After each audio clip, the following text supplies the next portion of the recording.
Everyone thought that he was a lonely little orphan boy, but his life changes when his childhood crush turns out to be a dangerous spy and marries him. Asuna was a happy young boy, but everything changed one day when his entire family got killed in a tragic car accident. He was the only one who survived, with scars and bandages. This scared him so much that he refused to make any friends because he couldn't bear to see them get hurt. The one person who decided to stick by him was his childhood friend, Mutsumi Yozakura, the only person he ever talks to. Several years passed by since then, and they both entered high school. Even after a month of being in the class, Asano refused to make any friends. A small group of 3 guys constantly asked him to hang out and be friends, but he rejected them every single day. Disappointed!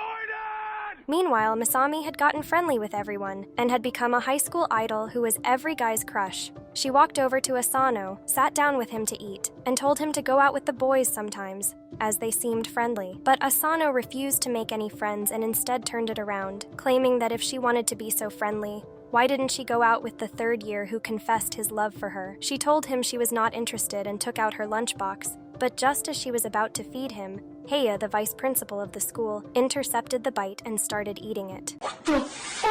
Asano was surprised as he never heard him coming, while an annoyed Masami told him to go away. He told her that he couldn't stop himself from having her tasty home-cooked food, but decided to leave before telling Asano to meet him in his chambers after school. Later that day, Asano headed over to his office, confused about why he wanted to meet with him. He entered the room and was greeted by Heya, who had prepared tea, and asked him to sit down. Asano felt extremely uncomfortable because of how close Heya was sitting, but was shocked when Heya started asking about Masami and why he was so close to her. He started feeling weird while Heya showed him pictures of Masami, ever since she was a 3-year-old child. FBI, open up! Which was very strange as they had only known Heya for a month. He continued telling Asano about how hard it was to keep boys off of her, and how he had to beat the crap out of the 3rd-year guy before he promised never to look towards Masami again. Alarm bells started ringing in Asano's head when suddenly, Heya took out a knife and put it at Asano's throat in a swift movement, telling him to say his prayers. When everything seemed lost, a white-haired girl entered the room through the window, stopping him, and used a flashbang to escape alongside Asano. He woke up a while later in the evening and found himself surrounded by a bunch of unfamiliar faces. His social anxiety kicked in, and he started running away into the wall, confused about where he was, but Masami told him not to worry as these people were all her siblings, and he was in the Yozakura house. She introduced everyone. The white-haired girl was called Fuda, the green-haired guy was Shinzo, the pink-haired girl was Shen, the furry one was named Kino, and the buckethead was named Nana. She told him that they were a family of spies and felt relieved after finally telling him the truth after hiding it for 10 years. He started freaking out, but she told him not to worry, as spies were very common nowadays, and you could even book them online. He still thought it was a prank and grabbed a gun from Shinzo, thinking it was a toy, but it ended up shooting, scaring the crap out of him as his whole life turned upside down in a matter of minutes. Fuda told him that they were freelancers and actually had a 4.8-star rating on Trustpilot for completing their jobs. Kino told him that he was the oldest sibling who stayed the most in the limelight in the spy magazines, and was responsible for boosting the image of their family so much. Fuda told him that Heya was the best spy in the entire family, and apologized on his behalf for endangering his life. Fuda told him that when Masami was a child, there was a big accident in which she got terribly injured, and Heya took all the blame on himself. Ever since then, he had become obsessed with the job of protecting his sister no matter what. But all these years, he let Asano slide because he was a childhood friend. It all changed recently when they got an online tip on Twitter about someone planning an assassination on Masami. This gave Heya the excuse to get rid of Asano as well. Suddenly, an alarm started sounding in the house, and everyone got on their feet as Fuda told him that Heya must have entered the house to finish him off. Oh my god! Asano started freaking out, but she told him not to worry, as he was probably the safest with them, but honestly told him that even while fighting 5 against 1, their average win rate against him was only 30%. She turned towards Asano and told him that the only way his life would truly be safe was if he married Masami right now. She explained that their household had an unbreakable rule about not killing any family member, and even Hei wouldn't break this rule. All Asano had to do was exchange rings with Masami, and the marriage would be complete, and they could live as a family. The word family triggered his PTSD again, and he started breathing heavily, but Masami told Fuda that it would be very cruel to Asano, who was scared of making connections with people. Fuda apologized for being insensitive, and all of them started getting ready to beat Heya up, when suddenly they noticed that he had already entered the room and was sitting between them. He turned towards Shinzo and told him that he destroyed all his traps and told them to hand Asano over. Fuda stepped up to him and grabbed his tie, swinging him around the air before slamming him to the ground. Shinzo used his robot arms to pin him down, and Kino took some steroids to punch him in the face, while Kango and Shen took Asano away with them. Unfortunately, Heya was unhurt and used his special move to blast both of them away while he stood up, telling them that they left too many gaps in their attacks. Asano was stunned to see how strong these people were, while Fuda told them that she would buy them some time. She ran over to him as Heya started using his spider wire ability to block all her attacks before tying her up to the roof. Shen told Kango to hide Asano somewhere while she took out her phone and activated some drones that descended from the ceiling and started shooting at Heya. Meanwhile, Kango took them to a different room, and together with Masami, they put Asano behind a hidden picture frame. A little while later, Heya entered the room after destroying all the drones without a single scratch on his face, only to find Masami and Asano together in the room. He told her to hand the boy over, but she started running towards him with a gun alongside their dog. But Heya was leagues above them and tied her up with his wires before removing her mask to reveal Kongo inside. Knowing that it was of no use, even Masami revealed himself wearing Asano's disguise, and told Heya that Asano was of no danger to her. But Heya told him that there was only one way he wouldn't harm Asano, and that was if she agreed to never leave her home. This caught her off guard as Heya started walking towards her, telling her that she would never have friends, never have any romances, any fun, and would even lose her internet privileges, but at least this would ensure that she would stay safe forever. He hugged her as she started crying, knowing there was no other option. But Asano, who was watching everything through a peephole, revealed himself and told Masami that she didn't have to do this. Heya told him to piss off as he had no use for him anymore, but Asano shouted at Masami to give her the ring as he was ready to make her his family. Masami cried tears of joy as she took out one of the rings and threw it towards Asano, who jumped forward to grab it. But to their dismay, Heya was much faster and used his spider wires to trap both him and the ring. At the last moment, just when Heya thought it was finally all over, Asano showed him his tenacity and strength by powering through the wires that cut his hands to shreds. But he grabbed the ring and wore it on his finger, completing the marriage and officially becoming a family member. As the others watched, Masami hugged him tightly while Fuda told a distraught Heya that now he couldn't hurt Asano, and would also have to train him so that he could protect Masami at all times. Later that night, Asano got up to return, and even though Fuda offered to drop him back home, he refused and decided to head home together as he thought he needed more mental support right now. He lay down on his bed, looking at his ring, and thinking about the crazy day he had before drifting into a deep sleep. The next morning, he woke up by an alarm, and the moment he opened his eyes, he spotted Heya standing on top of him with a knife in his hand. Oh my God! He tried to shank Asano, but he rolled away just in time to protect himself, which impressed Heya as he claimed it was just a friendly test. He asked what the hell Heya was doing in his home, and he replied that this was the traditional wake-up call of the Yozakura family.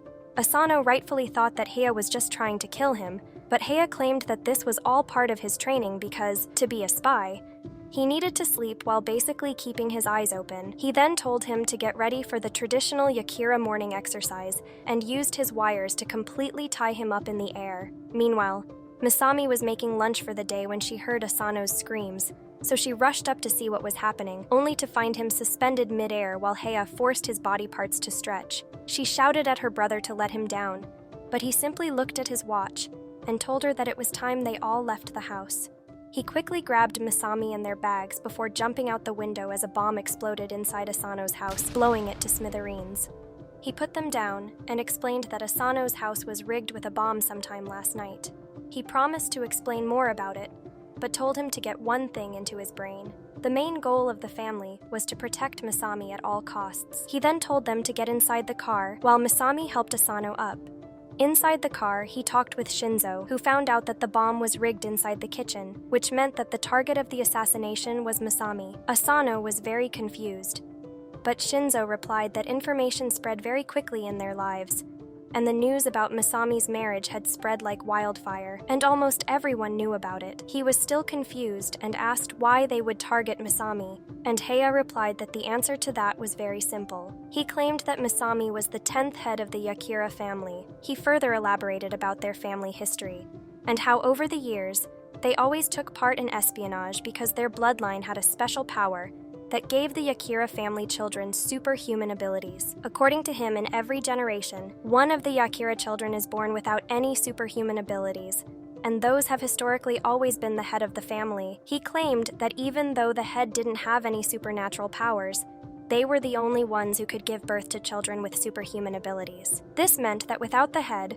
the Yozakura lineage and its superhuman people would simply go extinct, and that's why Masami was the legitimate head of the family, and the only person who could keep their bloodline alive. Heya got a bit pissed off at the fact that such a loser ended up marrying her. Because their family was so old and famous, they had tons of enemies who wanted to eradicate the Yozakura family, and the best way to do it was to get rid of Masami. While he was saying this, a car approached behind them, and some people loaded and shot a rocket launcher at them, which the driver managed to dodge in time. Asano gets scared, while Hei seems completely chill, as their car gets shot at by multiple machine guns. Heya tells him not to worry since the car is bulletproof and instructs the driver to go faster. The enemies give chase, bringing out a heavy-powered machine gun and starting to shoot at the limo, while Heya calmly drinks his tea. Masami reassures Asano that their pet dog, Goliath, is the best driver around, which freaks him out even more. When the enemies shoot rockets at them, the sharp turns spill his tea, which pisses him off. He jumps on the roof and simply uses his wires to block all the bullets. When the rocket guy shoots another RPG at him, Hei's wires utterly destroy it. After styling on them, he throws his wires and cuts the pursuing vehicles to shreds, making them explode. He then comes back inside as if nothing happened. Heya tells Asano that since he has married Masami, it is now his responsibility as well to protect her at any cost. He hands Asano a gun, instructing him to kill anyone he suspects, and shows him the Twitter account of the person who rigged the bomb at his house. According to Heya, this person is one of the best bombers alive and is incredibly dangerous, but he has one flaw: he is addicted to social media and basically exposes his plans himself. Heya tells Asano to take care of Masami for the entire day, as he has to attend to another job, and threatens to kill him if she even gets a scratch on her. During PE period, Asano gets a notification on his phone as the bomber tweets that the second bomb has already been set. He looks around and spots a shadow moving through the corridors, so he immediately heads towards the infirmary, where the nurse asks if he wants anything. He simply moves away and heads back to class. He watches Masami during the lunch break as she talks to her friends. Suddenly, he gets another notification that the third bomb has been placed as well. He looks around, defeated, and realizes how hard Masami's life is. While he was deep in thought, the three guys walk up to him and offer him some chocolate, which, to their surprise, he readily takes and eats. This shocks them, as they ask what happened to him, since he wouldn't even speak to them before. Asano had totally forgotten about his social anxiety, but it starts creeping back in and he blacks out. He wakes up in the infirmary, being overlooked by Masami, who asks whether he is fine. He thinks about how nice she is, and asks whether she is sure he is the right person for her. He claims that even after being childhood friends, he never knew about her family or the fact that she has to fight to survive each and every day. Hearing this, Masami gives him a karate chop to the head, telling him that he is wrong and that he is the one who entered such a crazy family like hers. In truth, she always wanted to marry him. This relaxes him a bit when he suddenly spots a bomb placed on the ceiling of the room about to go off. Oh my God! The bomb explodes with a loud bang, destroying everything inside the room. But Asano manages to save Masami by hiding beneath the couch.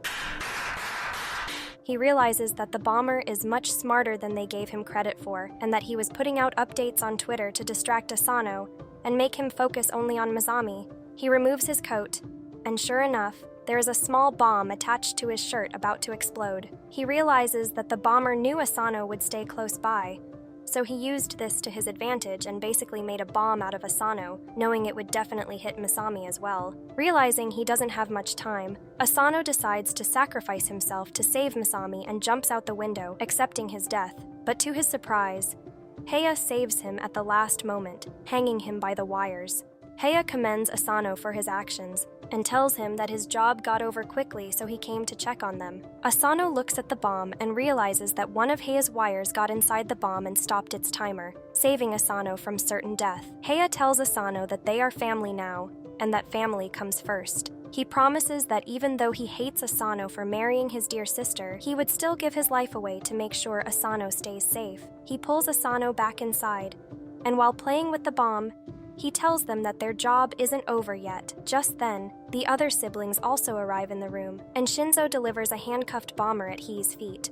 Hiya ties the bomber up with his wire, alongside the bomb, and throws him out into the sky, where the bomber explodes in a fantastic show of fireworks, while the Yozakura family, alongside Asano, watches it from the couch. The next morning, Asano wakes up after having a nightmare in which he helplessly watches Masami getting kidnapped.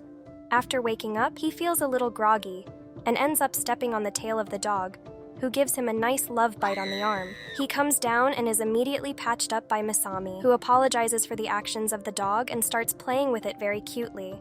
This reminds him of how sad his dream was, and to make sure it never becomes reality, he goes up to Fuda and begs her to train him so that he can become stronger. He claims that he wants to be able to protect Masami from every danger, as even last time he was barely able to save her by luck and would have died if not for Heya. She tells him that he is naive if he thinks that he can become strong so quickly, and shows him her strength while explaining that she started training in all the different forms of martial arts when she was just 3 years old and went on her first deadly mission at 6 years old. This means that even for someone with Yozakura genes, it took 3 years to master the martial arts, but it would be much, much longer for a normal person. She tells him that he is naive if he thinks that he can become stronger just on the basis of his emotions, but is willing to give him a chance. She asks him whether he is willing to get into the Yozakura all-out training program, which is probably the fastest way anyone can get stronger. He gets excited, but she tells him to hold his horses as she puts the condition that he has to stay in the Yozakura household for a complete month, and only then will his real training start. He thinks it would be super easy as he just has to stay there,